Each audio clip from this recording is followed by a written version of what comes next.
নবী রহমতে আলম নূরে মুজাসসাম, রহমতে আলম নূরে মুজাসসাম।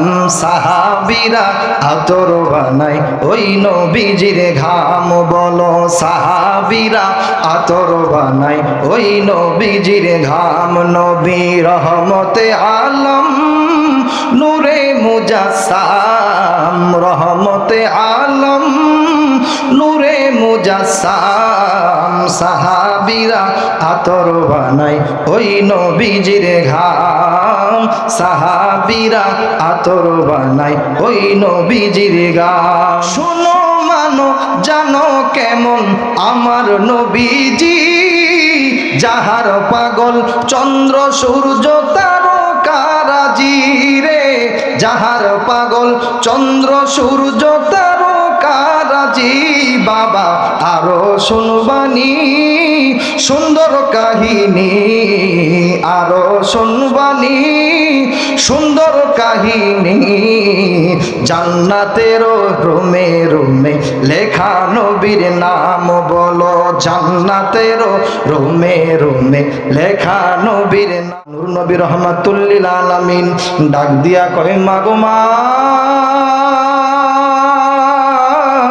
ও মা, মাগো মা, আমরা মুসাফির মানুষ, আমাদের জন্য একটু খাবারের ব্যবস্থা হইবনি, একটু পানির ব্যবস্থা হইবনি।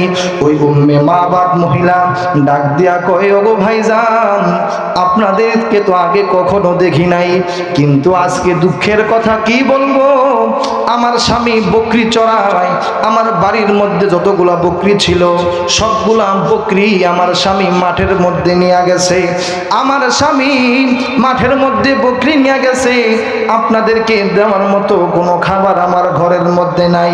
কি বলবো, আমার বাড়ি দিয়া যখন কোনো মুসাফির যায় কখনো খালি মুখে ফিরে না।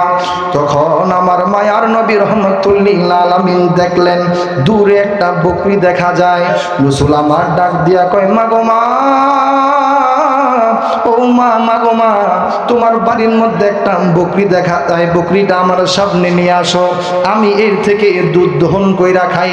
রাসূল আমার এই কথা বলার পরে উম্মে বাবা ডাক দিয়া কয় ও আপনার কাছে আমি বকরিটা আইনা দিতে পারি, কিন্তু এই বকরির দুধ দেওয়ার কোনো ক্ষমতা নাই। এই বকরিটা বান্দা বকরি দুধ দেয় না, একদম জীর্ণ শীর্ণ অবস্থা। আমার মায়ার নবী রহমাতুল লিল আলামিন বলে বকরিটা আমার সামনে নিয়ে আসো।